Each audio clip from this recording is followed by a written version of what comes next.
ओम शांति आजिर साकार महावाक्य 6/1/2026 मधुर संतान माने ब्रह्मा बाबा शिव बाबांकर रथ अटंती।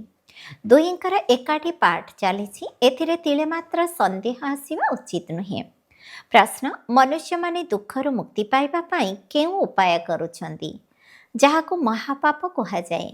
उत्तर मनुष्य माने जेतेबेले दुखी होई जाती सेतेबेले निजको हत्या करिबा पाई अनेक उपाय रचना करती, जीवघात करिबा पाई चिंता करती, भाबंती एहा द्वारा आमे दुखर मुक्ति पाई जीवु, किंतु एहाठारु बड़ महापाप आउ किछि नाही। सेमाने आहुरी अधिक दुखरे बांधी होई जाती काहेकि ना एहा हेउछि अपार दुखर दुनिया। ओम शांति। पिलामानंकु बाबा पचारुछंती, आत्मा मानंकु परमात्मा पचारुछंती। एकथा तो जानिछ जे आमे परमपिता परमात्मा सम्मुखरे बसिछु, तांकर निजर रथ अर्थात शरीर तो नाही। एही कथा उपरे तो निश्चय रहिछि ना ए भ्रुकुटी मध्यरे बाबांकर निवास स्थान अटे। बाबा निजे कहउछंती मु ब्रह्मांकर भ्रुकुटी मध्यरे विराजमान करुछि, तांक शरीर को उद्धार नेउछि। जेपरि आत्मा भ्रुकुटी मध्यरे अछि सेहीपरि बाबा मध्य सेहिटारे ही बसुछंती। से भ्रुकुटी मध्यरे ब्रह्मा अछंती एवं शिव बाबा मध्य अछंती। ब्रह्मा तो नथिले शिव बाबा कथावार्ता किपरि करिवे। शिव बाबांकु तो सर्वदा उपरे ही मने पकाई आसीछ। एबे तुमे माने जानुछ जे आमे माने बाबांक पाखरे बसिछु। एमिति नुहे जे शिव बाबा उपरे अछंती, तांक प्रतिमार पूजा एहिठारे ही हेउछि। एसबु कथा बहुत बुझिबा योग्य अटे। तुमे तो जानिछ बाबा हेले ज्ञानर सागर। ज्ञान केउठारु सुनाउछंती? कण उपारु सुनाउछंती? ना, बाबा एठाकु आसिछंती ब्रह्मांक शरीर माध्यमरे सुनाउछंती। केही केही कहउछंती आमे ब्रह्मांकु मानु नाहु, किंतु शिव बाबा निजे ब्रह्मांक शरीर द्वारा कहउछंती जे मोते मने पका। तेबे एही सबु कथा को बुझिबा दरकार ना। किंतु माया बहुत शक्तिशाली, मुह को एकदम पछकु करि देउछि। एबे शिव बाबा तुम मानंक मुह को निज आड़कु करिछंती। तुमे माने बाबांक सम्मुखरे बसिछ। तथापि कि जे माने एभଳି भाबुछंती जे ब्रह्मा तो किछि नुहंती, तेबे सेमानकर गति कोन हेबो? सेमाने दुर्गति को प्राप्त करिवे। सेमानंक बुद्धिरे किछि भी ज्ञान नाही। मनुष्य डाकिछि ओ गॉड फादर, तेबे से गॉड फादर शुणुछंती कि? तांकु डाकुछंती हे मुक्तिदाता आस, तेबे से कौन जेउ सेठी थांती मुक्ति करिबा पाई कि? बाबा कल्प कल्प पुरुषोत्तम संगम जुगरे ही आसी थांती। जहांक शरीर रे बाबा आसुछंती, जदि तांकु हटाई दे देबे तेबे कौन कहाजिबो? नंबर 1 तमो प्रधान कहाजिबो। निश्चय थिले मध्य माया एकदम मुह बुलाई देउछि। ता पाखरे एते बल अछि जहाँकि एकदम वार्थ नट ए पेनी अर्थात संपूर्ण मूल्यहीन करि देउछि। केते केते सेंटर मानकरे तो एभଳି संतान मध्य अछंती। सेथिपाई बाबा कहउछंती खबरदार रुह। जदिओ से माने सुनिथिबा ज्ञान को अन्य मानकु सुनाई थांती, किंतु ताहा जेपरि पंडितक भଳି होइगला। जेमिति बाबा जणे पंडितर कहानी सुनाई थांती। से कहिले राम राम कहिले नदी पारी होइजिबो, एहिभଳି गोटे कहानी मध्य तैयारी कर देइछंती। एबे तुमे माने बाबांक स्मृतिरे विषय सागर रो क्षीर सागर को जाउछ ना। भक्ति मार्ग रे अनेक कहानी मान तैयारी कर देइछंती। वास्तव रे एभଳି किछि नाही। एहा एक कहानी लेखा जाइछि। पंडित निजे अन्य मानकु ज्ञान सुनाउथिले, किंतु निजर बिल्कुल किछि धारणा नथिला। निजे विकारग्रस्त हेउथिबो, किंतु अन्य मानकु कहिबो निर्विकारी हो, तेबे तार कि प्रभाव पड़िबो। एही भଳି मध्य बहुत ब्रह्मा कुमार कुमारी अछंती, जे माने निजे निश्चय बुद्धि नुहंती, किंतु अन्य मानकु सुनाई चालिछंती। सेथिपई केउठी ज्ञान सुनाइला बालांक ठारू सुनिला बाला आगकु बढ़ी जाउछंती। जे माने बहुतंकर सेवा करिथांती, सेमाने तो निश्चय समस्तंकर प्रिय हेबे ना। पंडितंक भଳି ठक जना पड़िले तांकु किए भल पाइबो? तेबे स्नेह सेमानंक प्रति आसीबो जे माने वास्तविक जोगयुक्त होई रहुछंती। भल भल महारथी मानंकु मध्य माया ग्रास करि देउछि।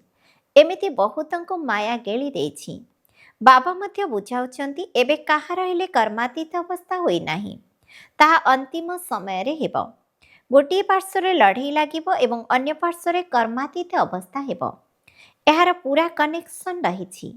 ଲଢ଼େଇ ସମାପ୍ତ ହୋଇଗଲା ପରେ ତୁମେମାନେ ଟ୍ରାନ୍ସଫର ଅର୍ଥାତ୍ ସତ୍ୟଯୁଗକୁ ଚାଲିଯିବ। ପ୍ରଥମେ ରୁଦ୍ରମାଳ ତିଆରି ହୁଏ। ବାସ୍ତବରେ ଏହି ସବୁ କଥାକୁ ଆଉ କେହି ଜାଣିନାହାନ୍ତି। ତୁମେମାନେ ଜାଣିଛ ବିନାଶ ସମ୍ମୁଖରେ ଉପସ୍ଥିତ। ଏବେ ତୁମେମାନେ କମ୍ ସଂଖ୍ୟାରେ ଅଛ, ସେମାନେ ବହୁତ ସଂଖ୍ୟାରେ ଅଛନ୍ତି। ତେଣୁ ତୁମକୁ କିଏ ମାନିବ? ଯେତେବେଳେ ତୁମମାନଙ୍କର ସଂଖ୍ୟା ବୃଦ୍ଧି ହୋଇଯିବ, ତୁମର ଯୋଗବଳ ଜମା ହେବ, ସେତେବେଳେ ବହୁତ ଆକର୍ଷିତ ହୋଇ ଆସିବେ। ଯେତେ ତୁମ ଆତ୍ମାରୁ କଳଙ୍କି ବାହାରି ଚାଲିବ, ସେତେ ବଳ ଭରି ହେଉଥିବ। ଏପରି ନୁହେଁ ଯେ ବାବା ସର୍ବଜ୍ଞ ଅଟନ୍ତି। ସେ ଏଠାକୁ ଆସି ସମସ୍ତଙ୍କୁ ଦେଖୁଛନ୍ତି ଏବଂ ସମସ୍ତଙ୍କ ଅବସ୍ଥାକୁ ଜାଣୁଛନ୍ତି। ବାବା ପିଲାମାନଙ୍କର ଅବସ୍ଥାକୁ କ'ଣ ଜାଣିପାରିବେ ନାହିଁ? ବାବାଙ୍କୁ ସବୁ ଜଣାପଡ଼ିଯାଏ। ଏଥିରେ ଅନ୍ତର୍ଯ୍ୟାମୀ ହେବାର କୌଣସି କଥା ନାହିଁ। ଏବେ ତ କାହାର ହେଲେ କର୍ମାତୀତ ଅବସ୍ଥା ହୋଇନାହିଁ। ଆସୁରୀ କଥାବାର୍ତ୍ତା, ଆସୁରୀ ଚାଲିଚଳନ ଆଦି ସବୁକିଛି ଲୋକଲୋଚନକୁ ଆସିଯାଉଛି। ତୁମକୁ ତ ଦୈବୀ ଚାଲିଚଳନ କରିବାକୁ ହେବ। ଦେବତାମାନେ ସର୍ବଗୁଣ ସମ୍ପନ୍ନ ଅଟନ୍ତି ନା? ଏବେ ତୁମମାନଙ୍କୁ ସେହିପରି ହେବାକୁ ପଡ଼ିବ। କେଉଁଠି ସେହି ଅସୁରମାନେ ଏବଂ କେଉଁଠି ଦେବତାମାନେ। କିନ୍ତୁ ମାୟା କାହାକୁ ମଧ୍ୟ ଛାଡ଼ୁନାହିଁ। ଲାଜକୁଳି ଲଟା ଭଳି କରିଦେଉଛି। ଏକଦମ ମାରି ପକାଉଛି। 5ଟି ସିଡ଼ି ଅଛି ନା? ଦେହ ଅଭିମାନରେ ଆସିବା ଦ୍ୱାରା ଉପରୁ ଏକଦମ ତଳକୁ ଖସି ପଡ଼ୁଛନ୍ତି। ତଳକୁ ଖସି ପଡ଼ିଲେ ଅର୍ଥାତ୍ ମରିଗଲେ।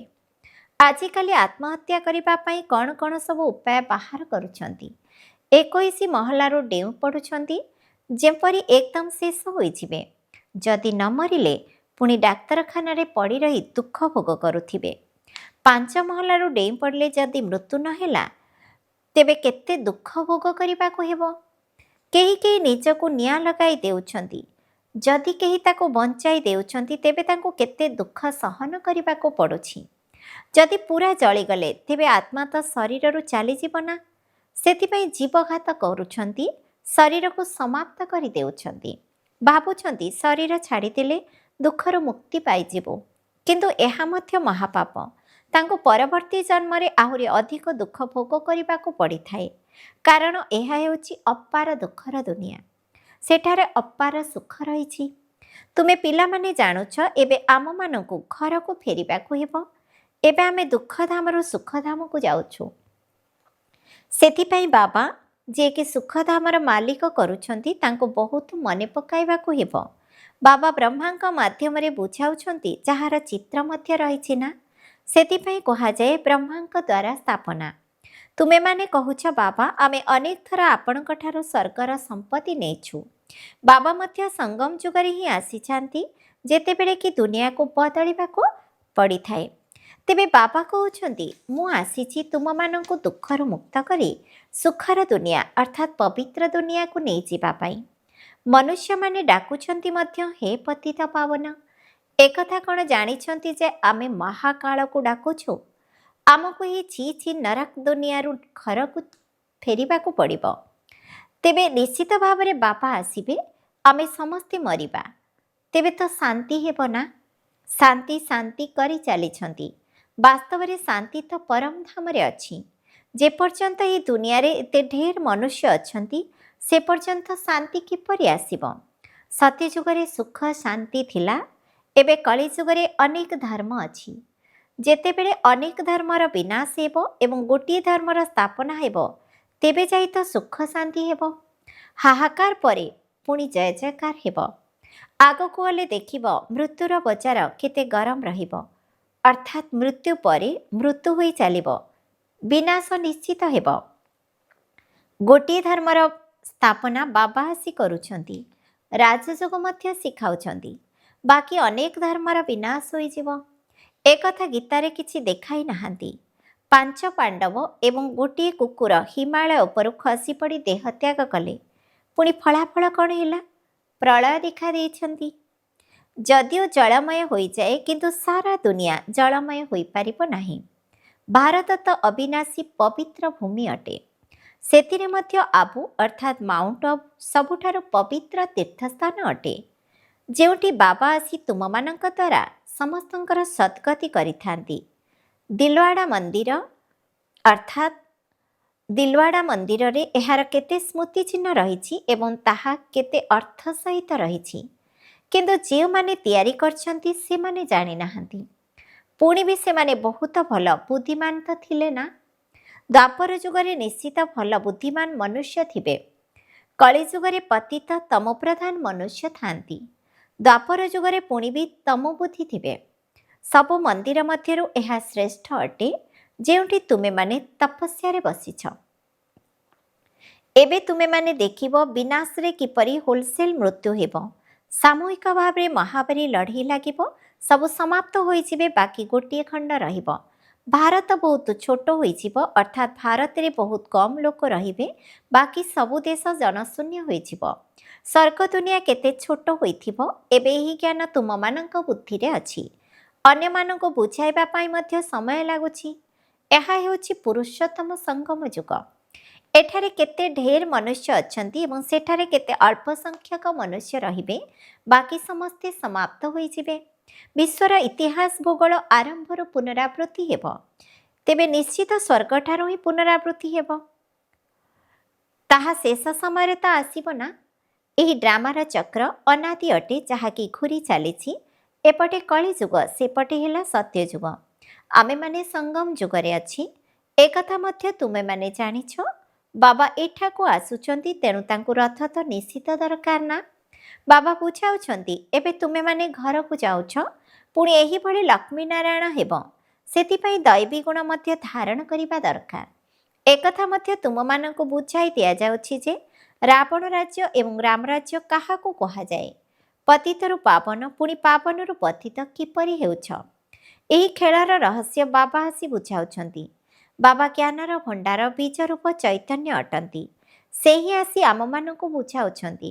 ବାବା ହିଁ କହିବେ ଯେ ସାରା କଳ୍ପବୃକ୍ଷର ରହସ୍ୟକୁ ବୁଝିଲ, ଏଥିରେ କ'ଣ କ'ଣ ହୋଇଥାଏ। ତୁମେମାନେ ଏଥିରେ କେତେ ପାଠ କରିଛ। ଅଧାକଳ୍ପ ଦୈବୀ ସ୍ୱରାଜ୍ୟ ଏବଂ ଅଧାକଳ୍ପ ଆସୁରୀ ରାଜ୍ୟ।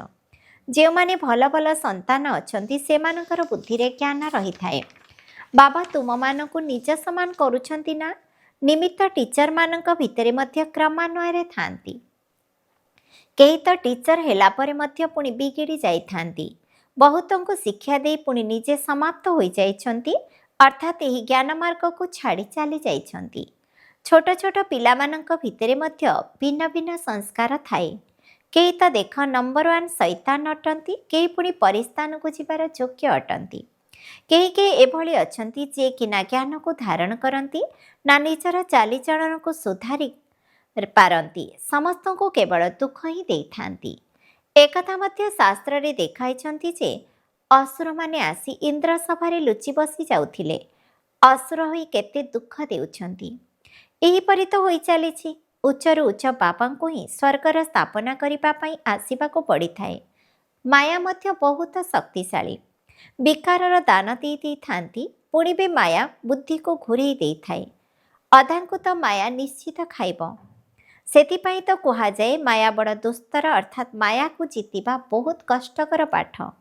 ଅଧାକଳ୍ପ ମାୟା ରାଜ୍ୟ କରିଥାଏ, ତେବେ ନିଶ୍ଚିତ ସେତିକି ଶକ୍ତିଶାଳୀ ହୋଇଥିବ ନା। ଯେ ମାୟାଠାରୁ ହାରିଯାଏ ତାଙ୍କର ଅବସ୍ଥା କ'ଣ ହୋଇଯାଇଥାଏ। ଆଚ୍ଛା, ମିଠା ମିଠା ଶିଖିଲଧେ ସନ୍ତାନମାନଙ୍କ ପ୍ରତି ମାତା ପିତା ବାପଦାଦାଙ୍କର ମଧୁର ସ୍ନେହ ସମ୍ପନ୍ନ ଶୁଭେଚ୍ଛା ଏବଂ ସୁପ୍ରଭାତ। ଆତ୍ମିକ ପିତାଙ୍କର ଆତ୍ମିକ ସନ୍ତାନମାନଙ୍କୁ ନମସ୍ତେ। ଆମ ଆତ୍ମିକ ସନ୍ତାନମାନଙ୍କର ମଧ୍ୟ ଆତ୍ମିକ ପିତାଙ୍କୁ ନମସ୍ତେ ନମସ୍ତେ ନମସ୍ତେ। ଧାରଣା ପାଇଁ ମୁଖ୍ୟ ସାରାଂଶ 1 ନମ୍ବର, କେବେ ବି ଲାଜକୁଳି ଲତା ଭଳି ହେବାର ନାହିଁ। ଦୈବୀ ଗୁଣକୁ ଧାରଣ କରି ନିଜର ଚାଲିଚଳନକୁ ସୁଧାରିବାକୁ ହେବ। 2 ନମ୍ବର, ବାବାଙ୍କର ସ୍ନେହ ପାଇବା ପାଇଁ ଆତ୍ମାମାନଙ୍କର ସେବା କରିବାକୁ ହେବ। କିନ୍ତୁ ଯାହା ଅନ୍ୟମାନଙ୍କୁ ଶୁଣାଉଛ ତାହାକୁ ପ୍ରଥମେ ନିଜେ ଧାରଣ କରିବାକୁ ହେବ। କର୍ମାତୀତ ଅବସ୍ଥାକୁ ଯିବା ପାଇଁ ପୁରା ପୁରୁଷାର୍ଥ କରିବାକୁ ହେବ। ବରଦାନ, ସାକାର ରୂପରେ ବାପଦାଦାଙ୍କୁ ସମ୍ମୁଖରେ ଅନୁଭବ କରୁଥିବା ଯୁଗଳ ରୂପଧାରୀ ହୁଅ। ଯେପରି ଶିବଶକ୍ତି ଯୁଗଳ ଅଟନ୍ତି, ସେହିପରି ପାଣ୍ଡବପତି ଏବଂ ପାଣ୍ଡବ ମଧ୍ୟ ଯୁଗଳ ଅଟନ୍ତି।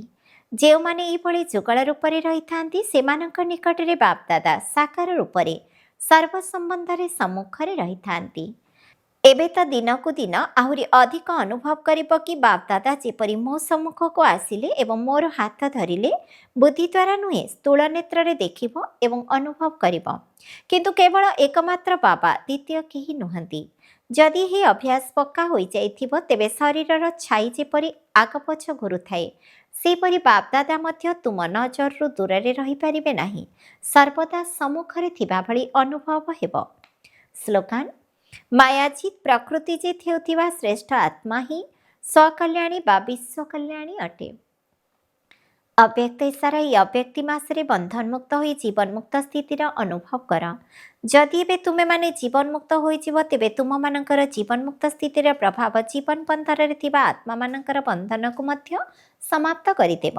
ତେଣୁ ସେହି ଦିନ କେବେ ଆସିବ ଯେତେବେଳେ ସମସ୍ତେ ଜୀବନମୁକ୍ତ ହୋଇଯିବେ, କୌଣସି ବନ୍ଧନ ନଥିବ। ତେବେ ସବୁ ବନ୍ଧନ ଗୁଡ଼ିକ ଭିତରେ ପ୍ରଥମ ନମ୍ବର ବନ୍ଧନ ହେଲା ଦୈହିକ ସ୍ମୃତିର ବନ୍ଧନ, ତାଠାରୁ ମୁକ୍ତ ହୁଅ। ଯଦି ଦେହକୁ ହିଁ ଭୁଲିଯିବ ତେବେ ଅନ୍ୟ ସବୁ ବନ୍ଧନ ଗୁଡ଼ିକ ସ୍ୱତଃ ହିଁ ସମାପ୍ତ ହୋଇଯିବ। ଓମ୍ ଶାନ୍ତି।